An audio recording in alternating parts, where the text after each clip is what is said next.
హత్య అనేది చాలా వేదనతో కూడిన భయంకరమైన విషయం. కానీ ఏ హత్య అయినా దాని వెనకాల ఒక కారణం ఉంటుంది, అలాగే ఒక కథ ఉంటుంది. అది దానికంటే భయంకరంగా ఉంటుంది. రండి రండి, లోపలికి రండి.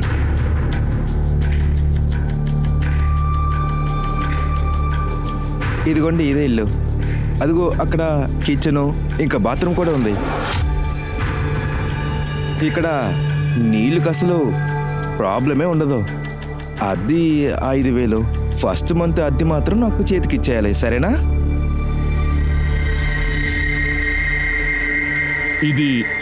ఇదేం రూమ్ సార్? అది మూసే ఉంటుంది. మీకు అది కావాలంటే ఎక్స్ట్రా 5,000 కావాల్సి వస్తుంది. వద్దు వద్దు వద్దు, 8,000 చాలా ఎక్కువైపోతుంది. ఒకవేళ మీకు కావాల్సి వస్తే ఎమర్జెన్సీకి అయితే మీరు అది యూజ్ చేసుకోవచ్చు, కానీ నాకు ముందే చెప్పేయాలి. ఇదిగోండి, తీసుకోండి డబ్బులు. ఓకే ఓకే, తాళం తీసుకోండి. ఓకే సరే.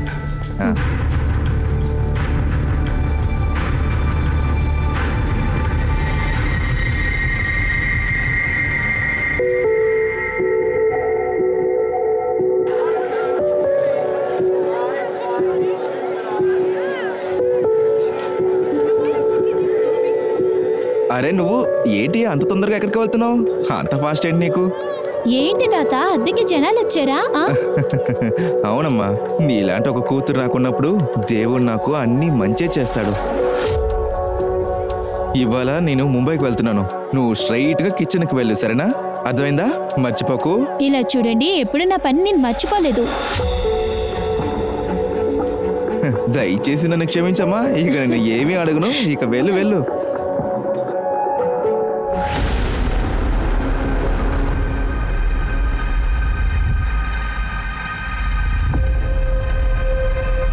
హే కమలా, ఏమైంది? మన పక్కన కొత్తగా అద్దెకి వచ్చారు కదా, వాళ్ళకైనా సాయం కావాలని అడగడానికి వచ్చాను. కానీ వాళ్ళే చేసేసుకుంటున్నారనుకుంటా. నీకేమీ తెలీదు.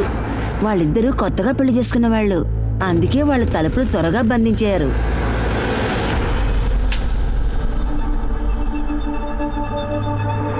త్వరగా అన్ని కాయగూరలేసి బాగా కలుపు. అన్నం ఇక్కడ నుంచి త్వరగా వెళ్ళాలి. పని చేయండి, త్వరగా త్వరగా అన్ని ముగించండి. ఇంకా ఎన్ని టిఫిన్ బాక్సులు ఉన్నాయి? ఎన్ని టిఫిన్ బాక్స్ రెడీగా ఉన్నాయి? మేడం మేడం మేడం, నా టిఫిన్ రెడీ అయిందా? కాస్త ఆగండి, కొంచెంసేపులో తెచ్చిస్తాను. లేదు లేదు, నాకు లేట్ అవుతుంది. సరే తీసుకోండి.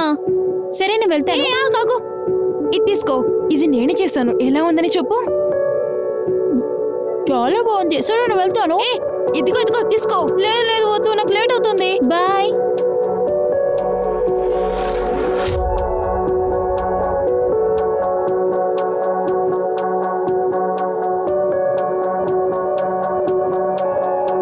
టిఫిన్. ఏయ్ ఆగు, ఏంటంత కంగారు? నన్ను ముట్టుకోవద్దు. ఇలా అంతా నా దగ్గర చేయకండి. ఇంకొకసారి ఇలా నడుచుకున్నారంటే మిస్టర్ ఉస్మాన్ దగ్గర నేను చెప్తాను.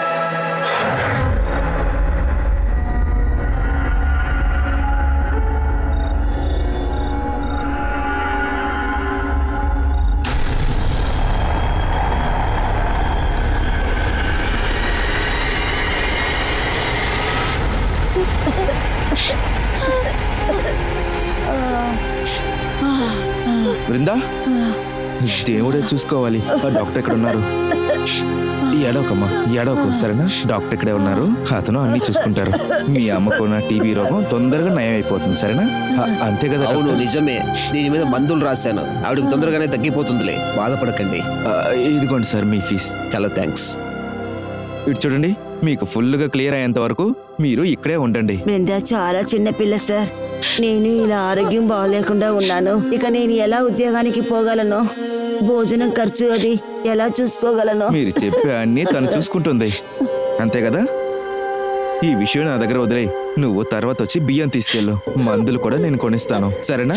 అలాగే తాత. మీరు గనక లేకపోతే మేము చాలా పెద్ద కష్టాన్ని అనుభవించుంటాం. మేము కష్టపడకూడదని దీనికి ఉద్యోగం ఇప్పించారు. మీరు మాకు చేసే సాయానికి మీ రుణం మేము ఎలా తీర్చుకుంటామో తెలియడం ఇటు లేదు. చూడమ్మా, మీ అమ్మ దగ్గర మాట్లాడు.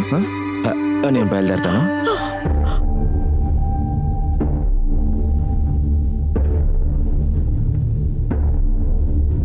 నమస్తే అక్క. నమస్తే అక్క, నాకు కొంచెం హెల్ప్ కావాలి.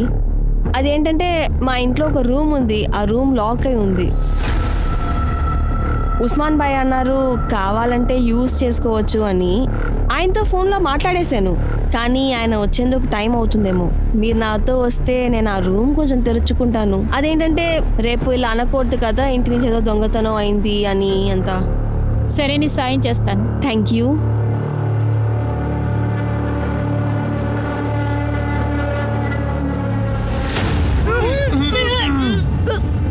ఏంటి ఈ వాసన? చాలా చెడ్డాలకు ఉంది బాబాయ్, తట్టుకోలేకపోతున్నాను.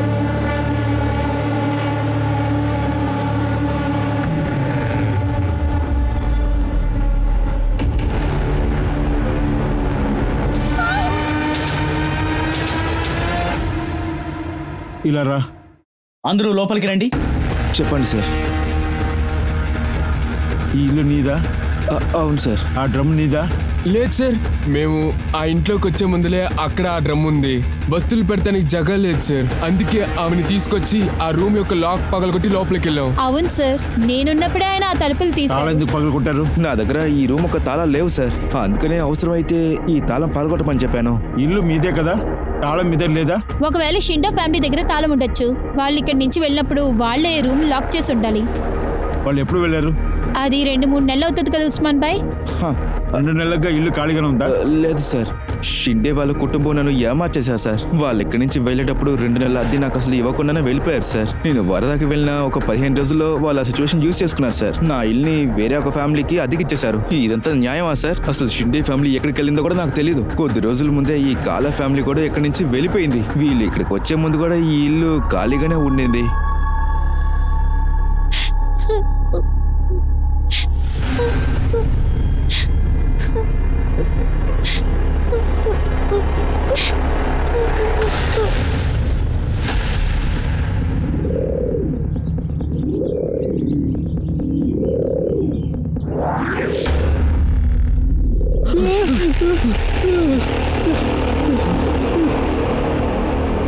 సార్, పాటిల్ ఫ్యామిలీ బిహేవియర్ చాలా స్ట్రేంజ్గా ఉంది. వాళ్ళు మనకి తెలియకుండా ఏదో దాస్తున్నారని నాకు అనుమానంగా ఉంది. వాడిని చంపడం తప్ప నాకు వేరే దారి లేదు. వాళ్ళు మనని కలిపి పెట్టేస్తే ఏమవుతుందో ఆలోచన చూసారా మీరు? సార్, ఒక విషయం నాకు అసలు అర్థం కావట్లేదు సార్. అసలు ఎంతకింత తొందరపడాలి? ఉస్మాన్ రావడానికి ముందే నైబర్స్తో విట్నెస్తో ఈ పూటని ఎరగొట్టారు. పోలీసులు అంత పిచ్చోళ్ళు కాదని నాకు బాగా తెలుసు. ఖచ్చితంగా వాళ్ళు మనల్ని ఇన్వెస్టిగేట్ చేస్తారు. ఆ టెంపో మనిషి మాత్రం మనం ఏమార్చకుండా ఉండుంటే మనం తప్పించుకునే వాళ్ళు. సుష్మా, ఈ ప్రాబ్లం నుంచి బయటపడాలంటే ఇదొకటే దారి. ఈ కేసు నుంచి వాళ్ళు తప్పించుకునే ముందు వాళ్ళ డీటెయిల్స్ అన్నింటినీ కలెక్ట్ చేసి తీసుకురండి.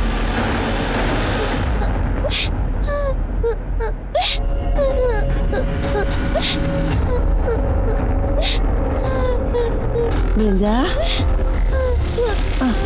బృందా, నీకు ఏమైందమ్మా? ఏమైంది? ఎందుకు ఏడుస్తున్నావు? చెప్పుమ్మా. ఏం లేదు బృందా. సార్, ఉస్మాన్ నైబర్స్ని నేను విచారించాను. పటేల్ కుటుంబం ఉస్మాన్ దగ్గర ఇల్లు అద్దెకి తీసుకుని కేవలం 12 రోజులే సార్ అవుతోంది. ఆ 12 రోజులు తన నేచర్ చాలా స్ట్రేంజ్ గా ఉన్నట్టే అక్కడ అందరూ చెప్పారు. ఇన్ఫాక్ట్ వాళ్ళు ఎవరితోనూ మాట్లాడలేదు సార్. ఇంకా ఒక బ్యాగు, గోని సంచిలో కొన్ని వస్తువులే వాళ్ళు తీసుకొచ్చారు. వాటిని చాలా సురక్షితంగా చూసుకున్నారట. డోర్స్ ని, విండోస్ ని ఎప్పుడు క్లోజ్ చేసే ఉండేవారట. వాళ్ళని అక్కడ డ్రాప్ చేయడానికి వచ్చిన ట్రక్ డ్రైవర్ ని కూడా విచారించాను సార్. వాడు ఒక వ్యత్యాసమైన వాడండి. వాడు ఆ మూట ఎత్తడానికి నేను హెల్ప్ చేశాను. అది ముట్టుకోకండి. చాలా డిఫరెంట్గా బిహేవ్ చేశాడు. అప్పుడు వాడు తీసుకుని ఎక్కడికో పారిపోయేవాళ్ళలాగా బిహేవ్ చేశాడు. ఉస్మాన్ కూడా అదే చెప్పాడు. నేను చూసినప్పుడల్లా వాళ్ళు గోని సంచితోనే తిరుగుతూ ఉన్నారు అని. ఇంకా వాళ్ళ నైబర్ కమల వాళ్ళిద్దరూ కలిసి ఆ గోని సంచిని ఎక్కడికో తీసుకెళ్తున్నట్టు తను చూశారట. వాళ్ళని గమనించండి. ఒకవేళ వాళ్ళు తప్పు చేసుంటే ఆ క్రైమ్ నుంచి తప్పించుకోవడానికి ఏదో తప్పు చేస్తారు.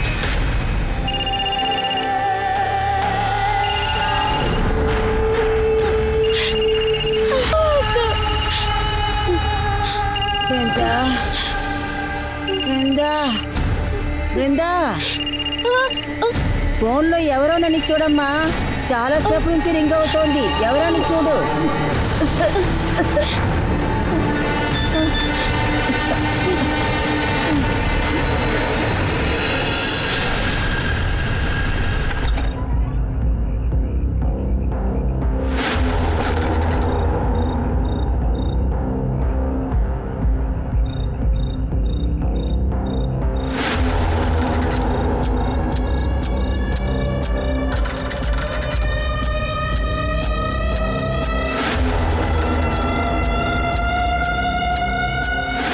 మనల్ని ఎవరో ఫాలో చేస్తున్నారు. సార్ సార్ తినడానికి ఏమైనా ఇవ్వండి సార్. సార్ బాగా ఆకలేస్తుంది సార్. సార్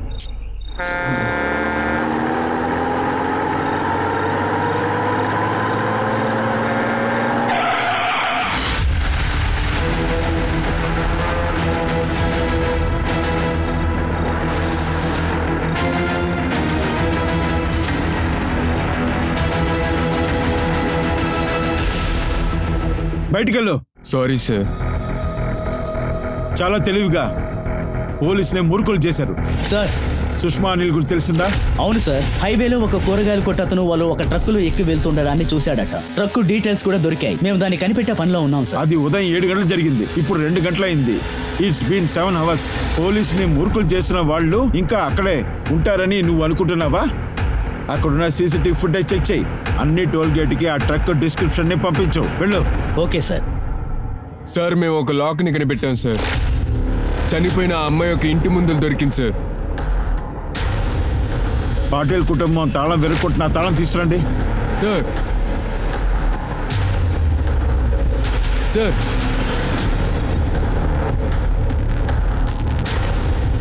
మనం సరిగ్గా గెస్ చేసాం. పాటిల్ కుటుంబం కమల ముందు తాళం విరక్కొట్టడం డ్రామాని. అంతకన్నా ముందే ఈ లాక్ని విరక్కొట్టారు.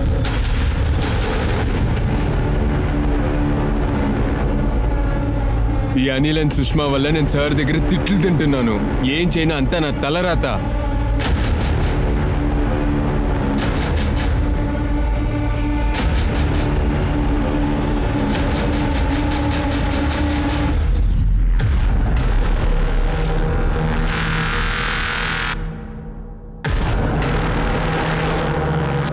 సార్ డ్రమ్ములో దొరికిన బాడీ పోస్ట్ మార్టం రిపోర్ట్ వచ్చింది సార్. అది ఒక అమ్మాయి బాడీ సార్. వయసు 20-23 మధ్యలో ఉంటుంది. కత్తితో తన శరీరంలో 7 పోట్లు పొడిచారు. టైమ్ ఆఫ్ డెత్ ని ఖచ్చితంగా చెప్పలేకపోతుంది. అంచనా ప్రకారం 40 నుండి 60 రోజుల మధ్య ఉండుండొచ్చు. అలా అయితే షిల్కే మర్డర్ జరిగింది జూన్ లాస్ట్ వీక్ లో, లేకపోతే జూలై 2nd వీక్ అయి ఉండొచ్చు. అలా జరిగే అవకాశం కూడా ఉంది. ఉస్మాన్ ఇంట్లో మనం తీసిన బాడీ పాటేల్ కుటుంబానికి ముందున్న వాళ్ళది కూడా అయి ఉండొచ్చు కదా. సార్ పటేల్ ఫ్యామిలీ ముందు ఈ ఫ్యామిలీ అక్కడే ఉండింది సార్. వాళ్ళు చాలా మొరటగా ఉండేవాళ్ళు సార్. రవి కాలే, వాడి పెళ్ళం, వాడి కొడుకు ప్రేమ్, పల్లవి వాళ్ళ హస్బెండ్. ఆ పిల్ల పల్లవిని కొడుతూనే ఉంటారు సార్ వీళ్ళు. చూడటానికి చాలా భయంకరంగా ఉంటుంది. కాలే ఫ్యామిలీ మా దగ్గరికి వచ్చే ముందే అదే స్ట్రీట్లో వాళ్ళు ఉండేవాళ్ళు. కానీ అక్కడున్న ఇంటి ఓనర్ వాళ్ళ కొడుకు పెళ్ళి అవటం వల్ల వాళ్ళు ఇల్లు మారిపోయారు. అప్పుడే షిండే మా ఇల్లు వదిలి పారిపోవడానికి ప్లాన్ చేశాడు. నా పర్మిషన్ లేకుండానే వాడు కాలే ఫ్యామిలీకి అద్దెకిచ్చేశాడు ఇల్లు. నేను ఊర్లోంచి తిరిగి రాగానే నేను కాలే ఫ్యామిలీని చూడడానికి వెళ్ళాను. దయచేసి నేను బజులాడతాను, ఈ కంప్లైంట్ తిరిగి ఇలా చూడమ్మా, నువ్వు నా కోడలు కదా, ఏదో తప్పు జరిగిపోయింది, క్షమించమ్మా. మమ్మల్ని క్షమించు. నాకు మీ అమ్మ వయసు. ఈ వయసులో నేను కోర్టు అది తిరగలనా? చెప్పండి. అమ్మ నాన్న నీ దగ్గర మాట్లాడుతున్నారు. ఏం చెవికి వినిపించలేదా నీకు? లేదు నాన్న, తనకి కొవ్వు ఎక్కువైపోయింది. తనని 4 బీగితేనే మాట ఊరికే ఉండు. కానీ నాన్న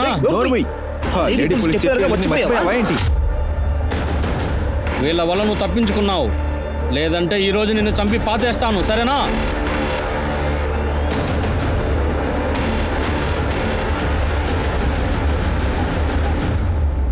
నాకు తెలిసినంత వరకు పల్లవి విరాట్ పోలీస్ స్టేషన్లో దీని గురించి కంప్లైంట్ ఇచ్చింది. అవును సార్, 2 నెలలకు ముందు పల్లవి దీని గురించి కంప్లైంట్ చేసింది. మేడం, నన్ను అలాగే కాపాడండి. వాళ్ళందరూ కలిసి నన్ను చంపాలనుకుంటున్నారు మేడం. సరే ఏం కాదు, కూర్చోండి. Madam please. నువ్వు సేఫ్గా ఉన్నావు. ముందు నీళ్ళు తాగు. నీకేమైందో చెప్పు. పెళ్ళైన రోజు దగ్గర నుంచి నా భర్త, అమ్మ, నాన్న ప్రతిరోజు నన్ను హింసించి కొడుతున్నారు మేడం. ఇంటికి వెళ్ళి కట్నం తీసుకురా అని. మీ మామ అత్తమ్మ కష్టపడిస్తున్నారా? అయితే నీ హస్బెండ్ నేను టార్చర్ చేయడం గురించి ఏం అడగలేదా ఏంటి? అడిగారు మేడం. అసలు నిన్ను ఈ రోజు తగలబెడితేనే నా మనసు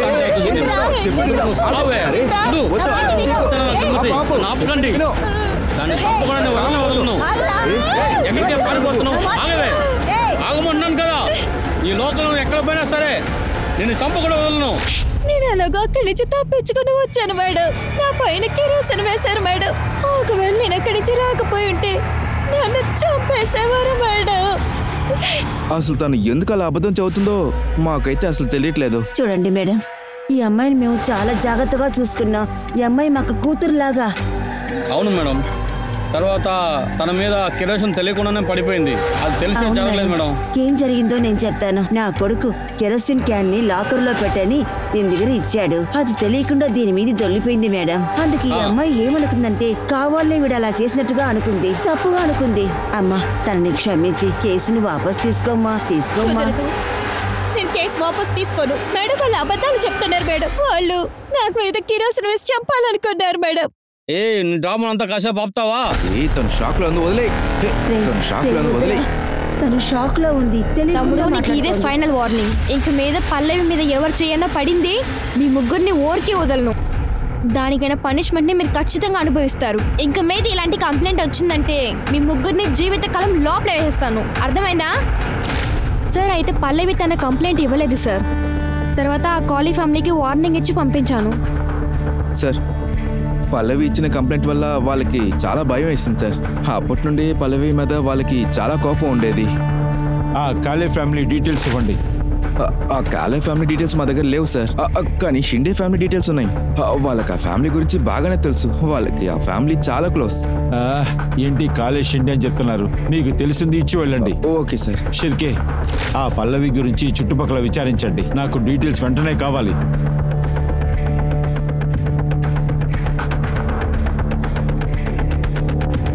ఇదంతా భయంకరంగా ఉంటుందో మీరు ఆలోచించండి సార్. అది కూడా ఒక అమ్మాయి మార్కెట్ లో పెట్టి అసహ్యం చేస్తాం. ఆగు ఆగు ఆగు. ఎక్కడికి అంత ఫాస్ట్ గా వెళ్తున్నావు చెప్పు. డబ్బులు ఎంత కావాలని తీసుకో. రా వెళ్దాం. ఇది పెట్టుకొని నాతో రూమ్కి వచ్చేసి రా. ఇది తీసుకెళ్ళి మీ అమ్మకి ఎవరా వెదవా? నేను కన్నందుకు సంతోషపడుతుంది. వదలరా నన్ను. ఆమె దగ్గర ఏం గలాటే చేస్తున్నారు? మేము నిన్ను వదలము.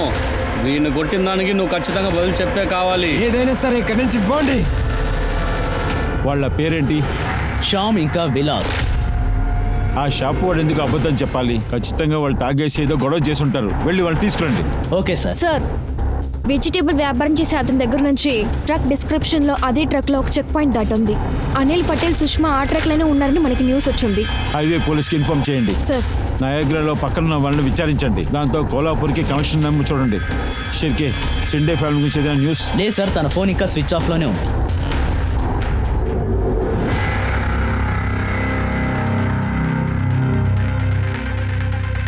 సార్, మీ దగ్గర ఒక విషయాన్ని అడగచ్చా? ఎందుకు సార్ 4 స్పూన్ షుగర్ వేస్తున్నారు? 4 స్పూన్ల షుగర్ ఎప్పుడు మనల్ని అలర్ట్ గా పెడుతుంది. సార్, ఆ అమ్మాయిని చూసాను, చాలా స్ట్రేంజ్ గా ఉంది.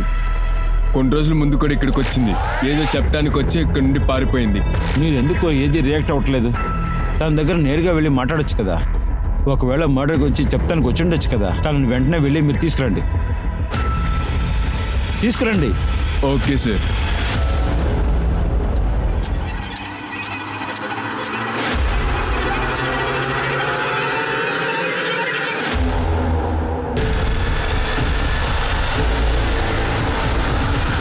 Sir, Ravi phone switch off లో ఉంది సార్.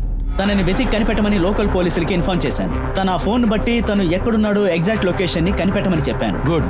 ఇంకా వాళ్ళిద్దరు శ్యామ్, విలాస్ వాళ్ళున్న చోటు మనకి తెలిసిపోయింది. మన టీంని పంపించాం.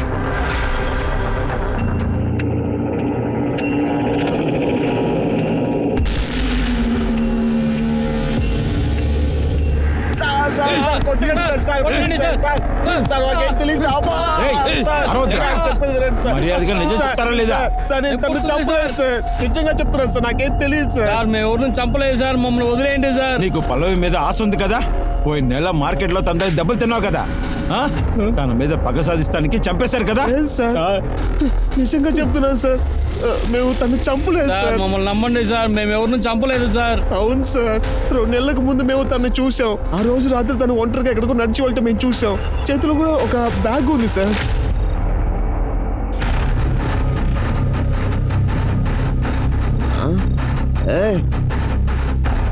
ఇది అదే కదా? అదే కదా నన్ను కొట్టింది. అదే కదా, అదేరా నన్ను కొట్టింది.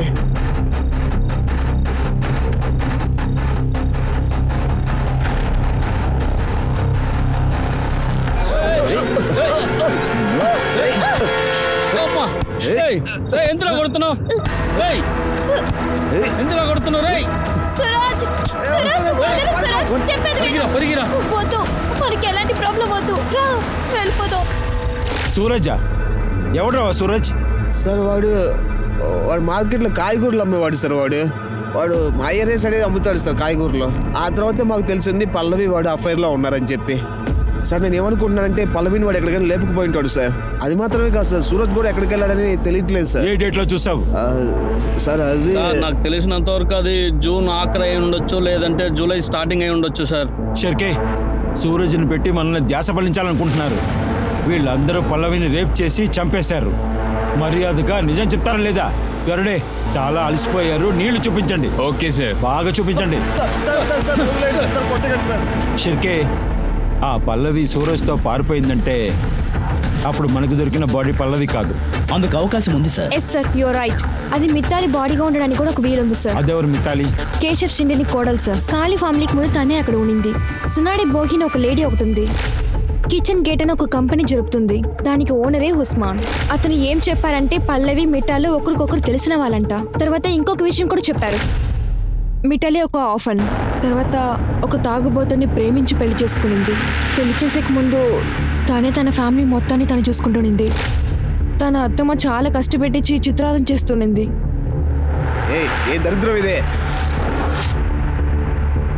మందిస్తున్నా పో. తన పనికి వెళ్లే చోట్ల ఒక బ్యాచులర్ అబ్బాయి ఉన్నాడు. అక్కడ ఇంటి పని చేయడానికి డైలీ వెళ్తుంది. వాడి పేరు ఏదో మిల్లన్ అనుకుంటున్నా. వాడు చాలా చెడ్డవాడు మేడం. తను ఖచ్చితంగా నెలకు ఒక 15,000 సంపాదిస్తుంది. అది దానికి సరిపోతుంది. అయితే ఆ పిల్లోడు మిల్లన్ తినే దగ్గర తప్పుగా నడుచుకున్నాడు. ఒకసారి నాతో ఇలా మాట్లాడేవో అంతే, తర్వాత ఈ పని వదిలేయాలి.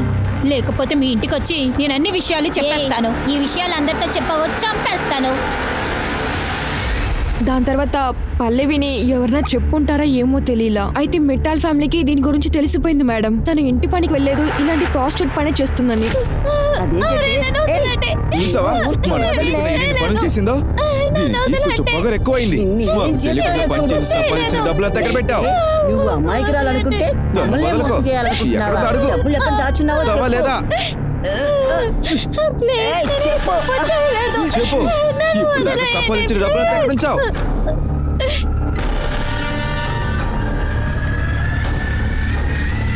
ఆ రోజు వాళ్ళ ఇంట్లో పెద్ద సమస్య జరిగింది. మస్టర్ రోజు అందరూ అక్కడి నుంచి వెళ్ళిపోయారు. లేదు మేడం, నాకు తెలియదు. వాళ్ళు ఇంటి నుంచి బయటికి వెళ్ళింది ఎవరు చూడలేదు మేడం. అది ఖచ్చితంగా మిఠాలి బాడీ అయి ఉంటుంది. షిండే ఫ్యామిలీ మిఠాలిని చంపేసి తనని డ్రమ్లో డంప్ చేశారు. ఆ తర్వాత డబ్బులు తీసుకుని పారిపోయారు. సార్, ఒకవేళ పల్లవికి మిఠాలి గురించి తెలిసిపోయినప్పుడు ఆ విషయం తన ఇంట్లో ఉన్న వాళ్ళకి చెప్పుండొచ్చు. పల్లవి మీద ఉన్న కోపంతో మిఠాలి తనని దారుణంగా హత్య చేసి డ్రమ్లో దాచి తను పారిపోయి ఉండొచ్చు. సార్, ఇంకొక పాసిబిలిటీ కూడా ఉంది సార్. పల్లవికి సురాజ్కి గొడవ వచ్చి ఆ గొడవలో పల్లవిని చంపేసి ఆ బాడీని డ్రమ్లో దాచిపెట్టి వెళ్ళిపోయాడు. అన్నీ జరిగే అవకాశం ఉంది. మన దగ్గర అన్ని థియరీస్ ఉన్నాయి, కానీ ఆధారాలు లేవు. ముందు ఆ బాడీ ఎవరిదనేది కనిపెట్టే తీరాలి. ఈ కేసులో ఎవరెవరు ప్రాణాలతో ఉన్నారు, వాళ్ళు ఇప్పుడు ఎక్కడ ఎలా ఉన్నారనేది. ఇది ఎవరి బాడీ ఉంటుంది? ఒకవేళ పల్లవిదా? ఇప్పుడు వాళ్ళకి ఒక కొత్త పేరు దొరికింది, మిథాలి. పోలీసులకు ఒక కొత్త విషయం అయితే దొరికింది. అంటే అది సటారాలో ఒక పోలీస్ కేసు అనేది నమోదైంది. అలాగే మిఠాలి కనపడకుండా పోయిందని షిండే ఫ్యామిలీ పోలీసుల దగ్గర కంప్లైంట్ చేశారు. సార్, మా టీము షిండే ఫ్యామిలీని అరెస్ట్ చేశాం సార్. వాళ్ళని ఇక్కడికి తీసుకొస్తున్నారు. సార్, మేము జూన్ 16 విరార్కి వెళ్ళిపోయాము సార్. టెంపోలో అందరం ఎక్కేసి తర్వాత మిఠాలి ఎక్కడ పారిపోయిందో మాకు నిజంగా తెలీదు సార్. ఖతార్కి వెళ్ళిన తర్వాతనే మాకు తను కనపడకుండా పోయిందని తెలిసింది.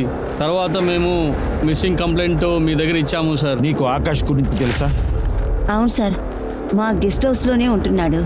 తన దగ్గరికే ఇది వెళ్ళుండొచ్చు. అప్పుడు మీరు ఉస్మాన్ని లాక్ చేసి ఎందుకని పారిపోయారు? లేదు సార్, మేము పారిపోలేదు సార్. ముఖ్యమైన వస్తువులన్నీ అందులో ఉన్నాయి సార్. మీకు ఎలా చెప్పి ఒప్పించాలో నాకు అర్థం కావట్లేదు సార్. మా అబ్బాయి తాగుడు ఆపేయడానికి మేము వాడిని సట్టారు తీసుకువెళ్ళాను సార్. కానీ 15 రోజుల ముందర తను చనిపోయింది సార్. అక్కడే మేము ఉండి అన్ని పనులు పూర్తి చేసుకున్నాము సార్. మీరు మమ్మల్ని మొబైల్లో పిలిచి మాట్లాడుండొచ్చు సార్. అది కాకుండా రహీం కళ్యాణం మ్యాటర్లో తన స్థలం తను వచ్చి రాకతలకే వాడికే వదిలిచ్చేసాము సార్. సార్, మేము నిజమే చెప్తున్నాం, మేము చాలా డీసెంట్ అయిన వాళ్ళం. మీరంతా డీసెంట్ అయిన మనుషులా? మీరు ఎంత డీసెంటో కాసేపట్లో చెప్పేస్తాం. మీరు మిఠాలీకి ఏమేమి చేశారో అంతా మాకు తెలుసు. మిల్లనింటికి పనికి పంపించింది మీరే, అది కూడా తను రేప్ చేశాను తెలిసినా కూడా. ఎంత పెద్ద పాపాత్మురాలరా మీరు. ఇంకా తను సొంతంగా చేయాలనుకుంటే ఆ తర్వాత మీరు తన డబ్బు తీసుకుని మీరు పారిపోయారు. పాప ఒక అమ్మాయి ఇలాంటి సమస్యలు ఎదుర్కొని మీ వల్ల నాశనం అయిపోయింది, ఇంకా కనిపించట్లేదు. మీరు తాళం వేసిన ఉస్మాన్ ఇంట్లో ఎలాంటి సామాన్లు లేవు, మితాల్ బాడీ తప్ప. మీరే మిఠాలీని చంపేశారు. లేదు సార్, మేము ఎవరిని చంపలేదు సార్. మమ్మల్ని నమ్మండి సార్, మేము హత్య చేయలేదు. ఇలా అంతా చెప్తే వీళ్ళు అసలు మాట వినరు. శ్వేత, వీళ్ళు తీసుకెళ్ళు, మీ ట్రీట్మెంట్ ప్రారంభించండి. మా మాట వినండి. సూరజ్ గురించి ఏమైనా తెలిసిందా? సార్, కాలే ఫ్యామిలీ విరార్కి వెళ్ళినప్పటి నుంచి సూరజ్ ఎక్కడికి వెళ్ళాడో తెలియడం లేదు. తను ఎక్కడున్నాడో ఎవరికీ తెలియదు. చాలా తీవ్రంగా వెతుకుతున్నాం, ఖచ్చితంగా కనిపెడతాం సార్. సార్, పక్క ఏరియా పోలీసు అనిల్ సుష్మాని పట్టేశారు సార్. ఇక్కడికి తీసుకొస్తున్నారు.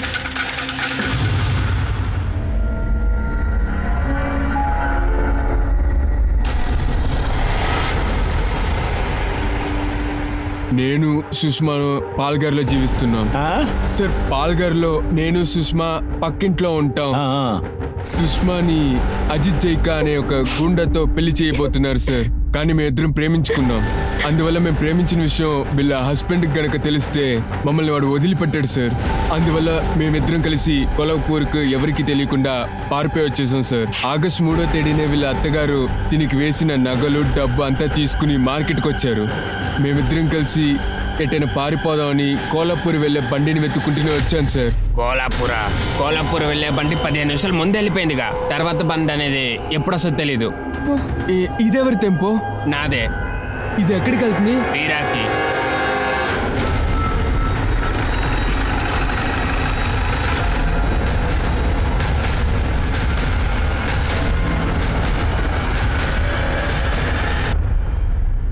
సార్, బాడీ చాలా భయంకరంగా డీకంపోజ్ అయింది. దొరికిందా? ఒక పర్స్ దొరికింది, దాంట్లో ఐడి కార్డ్ కూడా ఉంది. సూరజ్ యాదవ్. సూరజ్ యాదవా? అది పల్లవి బాయ్ ఫ్రెండ్ కదా. ఈ బాడీ డీకంపోజ్ అవ్వడాన్ని చూస్తుంటే తను చనిపోయి 2 నెలలు అయి ఉంటుంది. పల్లవి సూరజ్ కనిపించకుండా పోయి 2 నెలలు అవుతుంది. ఇది సురాజ్ బాడీ అయి ఉంటుంది అనుకుంటున్నాను. ఏరియాని సీల్ చేయండి, ఏదైనా ఆధారాలు దొరుకుతాయేమో వెతకండి. షిర్కే, ఒకవేళ ఇది సూరజ్ బాడీ అయి ఉంటే అప్పుడు పల్లవి చనిపోయి ఉంటుందా? ఉండుండొచ్చు సార్. పల్లవి కనిపించకుండా పోయి కూడా 2 నెలలు అవుతోంది. సార్, అక్కడ బైక్ దొరికింది సార్. ఏదైనా దొరికిందా? లేదు సార్.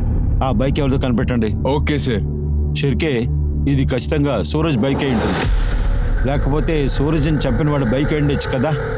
వాడు సూరజ్ని చంపి ఇక్కడ పడేసి బైక్ అక్కడ వదిలేసి వెళ్ళిపోయి ఉంటాడు. ఒకవేళ ఇలా ఉంటుందా? నేను ఏమనుకుంటున్నా అంటే కాళీ ఫ్యామిలీకి వీళ్ళిద్దరు పారిపోవడం తెలుసుంటుంది. వాళ్ళు పల్లవిని చంపేసి ఆ తర్వాత సూరజ్ని చంపేసి ఇక్కడ తీసుకొచ్చి పడేసి. ఒక నిమిషం సార్.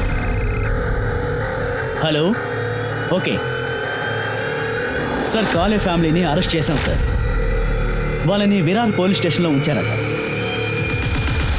మిమ్మల్ని ఆల్రెడీ వార్న్ చేశాను కదా. పల్లవికి ఏదైనా అయిందంటే మిమ్మల్ని జైల్లో వేస్తాను చెప్పాను కదా. ఇప్పుడు చెప్పండి, పల్లవిని ఎందుకు చంపారు? మేడం, మేము హత్య చేయలేదు మేడం. అయితే కుటుంబంతో పారిపోయి ఎందుకు దాక్కున్నారు? పల్లవి ఎక్కడ? మాకు తెలియదు సార్. తను జూన్ 30వ తారీఖు వెళ్తా అని చెప్పి వెళ్ళింది. తర్వాత తను అక్కడి నుంచి తిరిగి రానే లేదు అసలు. తర్వాత మాకు అర్థమైంది తన దగ్గర ఉన్న అన్ని నగలు పోయాయని. మమ్మల్ని చీట్ చేసి తను పారిపోయింది సార్ అసలు. ఆ తర్వాత కూడా ఉస్మాన్ మమ్మల్ని రెంట్ అడిగి గొడవ చేసేవాడు. షిండు గురించి నా దగ్గర అడిగేవాడు. వాళ్ళ సొంత మనుషులు భోపాలిలో ఉండటం వల్ల మేము కూడా బయలుదేరి వెళ్ళిపోయాం. మేము అక్కడ ఉండటం వల్ల ఇక్కడ ఏం జరిగింది అనేది మాకు అసలు తెలియదు. ఆ డ్రమ్ ఎవరిది? ఏం డ్రమ్ సార్? నువ్వు అద్దెకున్నావు కదా, ఆ రూమ్ ని లాక్ చేసావు కదా, ఆ లోపల ఉన్న డ్రమ్ము ఎవరిది? ఆ డ్రమ్ములో చెడిపోయిన ఒక బాడీ దొరికింది. మాకు తెలియదు సార్. అసలు ఆ రూమ్ లో ఏముందో కూడా మాకు అసలు తెలీదు. దాని దగ్గర కూడా వెళ్ళింది లేదు. అంత పెద్ద ఇల్లు అది, నువ్వు అసలు గమనించవా? నువ్వు తను తగలబెట్టాలనుకున్నావు కదా. లేదు సార్, మేము చంపలేదు సార్. మమ్మల్ని నమ్మండి సార్. నేను తనను తగలబెట్టాలనుకోలేదు సార్. నిజం చెప్తున్నాను సార్. నేను తనను భయపెట్టడానికి ఇవన్నీ చేశాను. మా నాన్న బిహు పెళ్లికి డబ్బులు ఇస్తానని చెప్పాడు సార్, కానీ తను ఇవ్వనే లేదు సార్. అందుకని మీ ఆవిడ్ని పబ్లిక్ గా అమ్మేసి సంపాదించావా ఏంటి? దానికి ఒప్పుకోలేదని తను చంపేశావు. లేదు సార్, నేను చేసిన చాలా పెద్ద తప్పే సార్. నేను ఒప్పుకుంటున్నాను సార్. మేము అన్నిటినీ కనిపెడతాం. వీళ్ళు తీసుకెళ్ళండి, గట్టిగా కొట్టండి, అప్పుడే దారికి వస్తారు. పల్లవిని హత్య చేయలేదు సార్. పల్లవి తన నగలు దొంగలించిందని వీళ్ళు చెప్తున్నారు. దాన్ని డీటెయిల్స్ అంతా తీయండి. ఆ పల్లవి దొంగలించిన నగల్ని ఎక్కడైనా దాచిందేమో కనిపెట్టండి. పల్లవి వాళ్ళ నాన్న DNA తో మ్యాచ్ చేసి చూడండి. Okay sir.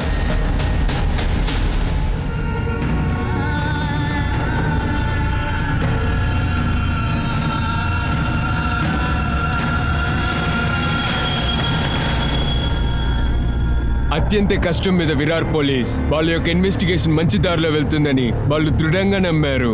పల్లవి యొక్క నాన్న అలాగే బీకు యొక్క DNA ఆ డ్రమ్ లో దొరికిన డెడ్ బాడీ యొక్క DNA తో పూర్తిగా మ్యాచ్ అయింది. కానీ డ్రమ్ లో దొరికిన బాడీ పల్లవిది. క్రైమ్ సీన్ లో పోలీసులు కనిపెట్టిన ఆ మోటార్ సైకిల్ సురాజోడ్ది అని ప్రూవ్ అయింది. అట్లా అంటే పల్లవి మరియు సూరజ్ ఇద్దరు కలిపి చంపబడ్డారు.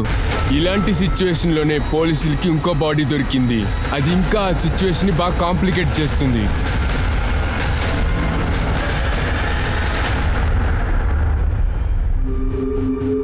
షిండే ఫ్యామిలీ విరాజ్ కి షిఫ్ట్ అయినది జూలై 14 కదా. ఆ తర్వాత పల్లవి జూన్ 30 దాకా ప్రాణాలతోనే ఉంది. అలా అయితే పల్లవి మర్డర్ కి షిండే ఫ్యామిలీకి ఎలాంటి సంబంధం లేదు. ఇంకో సస్పెక్ట్ కాలే ఫ్యామిలీ, వాళ్ళు మన కస్టడీలో ఉన్నారు ఇప్పుడు. ఆ తర్వాత ఇంకో సస్పెక్ట్ మిటాలి షిండే. తన బాయ్ ఫ్రెండ్ ఆకాష్తో ఉండే అవకాశం ఉంది, కానీ తన గురించి ఇన్ఫర్మేషన్ ఏమీ లేదు. అది చెప్పడానికే సార్ నేను ఇక్కడికి వచ్చాను. నేనే మితాలి షిండే. ఇంకా పల్లవిని నేను చెప్పలేదు సార్. మీరు ఎందుకు ఇన్రోల్ చేశారు ఇక్కడికి వచ్చి నిజం చెప్తానికి? నేను ఒక మనిషినే సార్, నా గురించి నేను ఆలోచించుకోవాలిగా. అప్పుడే పల్లవికి న్యాయం దొరుకుతుంది అనుకున్నాను. తను నా సిస్టర్ లాంటిది సార్. పల్లవికి మాత్రమే నేను అక్కడి నుంచి బీహార్కి వెళ్ళానని తెలుసు. అక్కడ ఎవరికి నా మొహం తెలియదు సార్, ఎందుకంటే కప్పుకునే నేను అక్కడ వెళ్తాను. పల్లవి నీకేమైనా చెప్పిందా సూరజ్తో పారిపోవడం గురించి? తను త్వరగా వెళ్ళడం వల్ల ఏం చెప్పలేదు సార్, కానీ తను నన్ను మీట్ అయింది సార్. సూరజ్ ఎక్కడా? సూరజ్కి నేను ఉస్మాన్ ఇంటికి రమ్మని చెప్పాను. ఇక నుంచి మేము అక్కడే సంతోషంగా ఉంటాం. ఇప్పుడు మీ ఇద్దరం కలిసి ఉస్మాన్ ఇంటికే వెళ్తున్నాం. ఉస్మాన్ నాతో చెప్పారు నీకు చాలా సహాయంగా ఉంటానని. సార్ పల్లవి నా దగ్గర హెల్ప్ అడిగింది సార్. తను జూన్ 30 ఇక్కడికి రావాల్సింది, కానీ ఎందుకు రాలేదో నాకు తెలియలేదు. అప్పుడు ఆ సూరజ్ యాదవ్ వాడు కూడా రాలేదు సార్. నేను ఇద్దరు ఫోన్కి ట్రై చేశాను, వాళ్ళిద్దరు ఫోన్ స్విచ్ ఆఫ్ వస్తుంది. ఆ తర్వాత నాకు అర్థమైంది వాళ్ళిద్దరు ఫ్యామిలీలు అక్కడి నుంచి వెళ్ళిపోయారని. అయితే ముందే ఎందుకు నాకు చెప్పలేదు? ఈ కేసుకి వాళ్ళకి ఏ సంబంధం ఉండదు అనుకున్నాను. ఎవరికి సార్ తెలుస్తుంది ఆ డ్రమ్లో పల్లవి శవం ఉంటుందని? తను ఎక్కడో ఒంటరిగా సంతోషంగా ఉంటుంది అనుకున్నాను. కానీ బృందాకి జరిగింది. తను చాలా చిన్న పిల్ల సార్. ఇప్పుడు దాకా నేను ఎవరికి మనసారా శాప ఇచ్చిందే లేదు సార్. దేవుడు అనే ఒకరు ఉంటే ఖచ్చితంగా వాళ్ళకి శిక్ష పడుతుంది సార్, పడుతుంది ఖచ్చితంగా. దయచేసి మిమ్మల్ని వేడుకుంటున్నాను సార్, వాళ్ళని ఎలాగైనా పట్టుకోండి సార్. ఉస్మాన్ ఊరుకోండి ప్లీజ్. మీకు ఎవరి మీద అనుమానం ఉందా? వేరే ఎవరిది చేసి ఉంటారని మీకేమన్నా అనుమానమా? అవును సార్, మా వీధిలో కమలేష్ అని ఒక టైలర్ ఉండేవాడు. డైలీ అటు నుంచి వచ్చేటప్పుడు వాడు చాలా టార్చర్ చేసేవాడు. నాకేం తెలియదు సార్. ఏం చేసావు నిజం చెప్పు. ఎందుకు అమ్మని చెప్పావు? సార్ నేను డ్రైవర్ మాత్రమే సార్, నాకేం తెలియదు. చెప్పావు నిజం చెప్పు సార్. నా కోసం తను భోజనం తీసుకొచ్చి ఇచ్చింది సార్. చెయ్యి పట్టుకు లాగానే తను కొట్టింది సార్, అంతకు మించి నాకేం తెలియదు. అబద్ధం చెప్తున్నావా? గరుడే కొట్టే కొట్టుడులో వీళ్ళు నిజం కక్కాలి. బృందా ఆగస్ట్ 22 పనికొచ్చిందని సుధానా చెప్పింది. గాలి టిఫిన్ బాక్స్ తో మళ్ళీ వచ్చింది. ఇద్దరు తనను ఆటోలో డ్రాప్ చేశారని చెప్తున్నారు. బృందాకు ఒక పని ఉందని చెప్పి పోలీస్ స్టేషన్ వాకిల్ని స్టాప్ చేసి ఉంది. తను పోలీస్ స్టేషన్ వాకిల్లోనే ఉన్నది. దాని తర్వాత ఆ అమ్మాయిని ఎవరు చూడలేదు. అయితే బృందా మనం చూస్తానికి 2 సార్లు వచ్చింది. తను మన దగ్గర చెప్పాలనుకుంటుంది. మేడం సో బృందా కరెక్ట్గా ఆగస్ట్ 20 2 నుంచి 4 లోపల చనిపోయి ఉంది. తన బాడీలో 3 సార్లు కత్తితో గుచ్చారు. మనం తెలిసే చాలా పెద్ద తప్పు చేసాం దీప్తి, చాలా పెద్ద తప్పు. సార్ కాలే ఫ్యామిలీలో దొంగతనానికి గురైన నగలు కనిపెట్టాను. వాళ్ళందరినీ అరెస్ట్ చేశాం సార్. మీరు గెస్ట్ చేయలేరు సార్ ఆ నగల్ని బ్లాక్ మార్కెట్లో ఎవరు అమ్మారు అని. ఇవాళ నేను మంచి మూడ్లో లేను. నేరుగా విషయానికి రండి.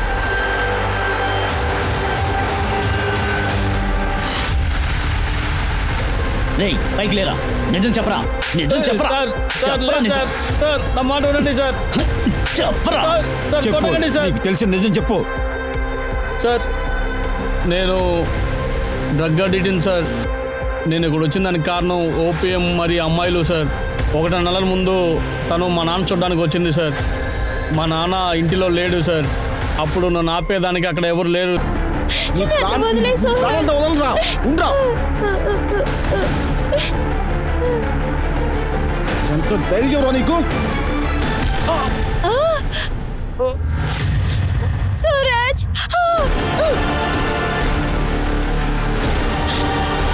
సూరజ్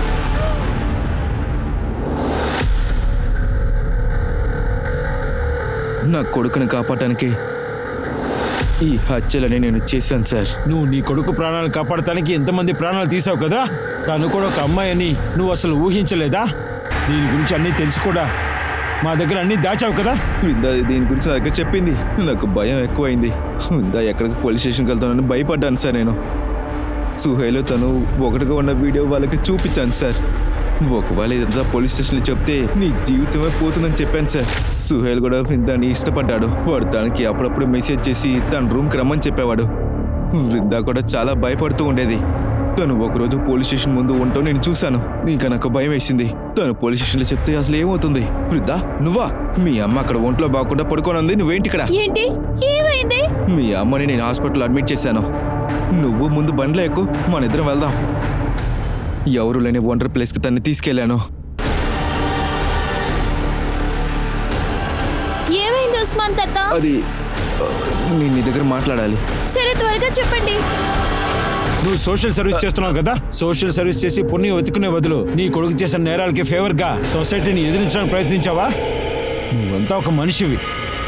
షిర్కే వీడిని అరెస్ట్ చేసి తీసుకెళ్ళండి. పదరా పదరా. పిల్లలు చేసే తప్పుల్ని దాచిపెట్టే తల్లిదండ్రులకి ఈ రోజు ఎపిసోడ్ ఒక గుణపాఠంగా ఉంటుంది. అది దాచిపెట్టేందుకు చేసే క్రైమ్స్ వల్ల ఇబ్బంది పడేది వాళ్ళ చుట్టూ ఉన్న సాధారణమైన మనుషులు. నేను మీ అనూప్ సోనీని మీ నుండి సైనింగ్ ఆఫ్. మళ్ళీ క్రైమ్ పెట్రోల్ అలర్ట్ యొక్క కొత్త ఎపిసోడ్ లో తిరిగి కలుస్తా. అప్పటి వరకు మిమ్మల్ని అలాగే మీ కుటుంబం జాగ్రత్తగా చూసుకోండి. సేఫ్ గా ఉండండి, ధైర్యంగా ఉండండి, అలాగే చూస్తూ ఉండండి క్రైమ్ పెట్రోల్ అలర్ట్. జై హింద్.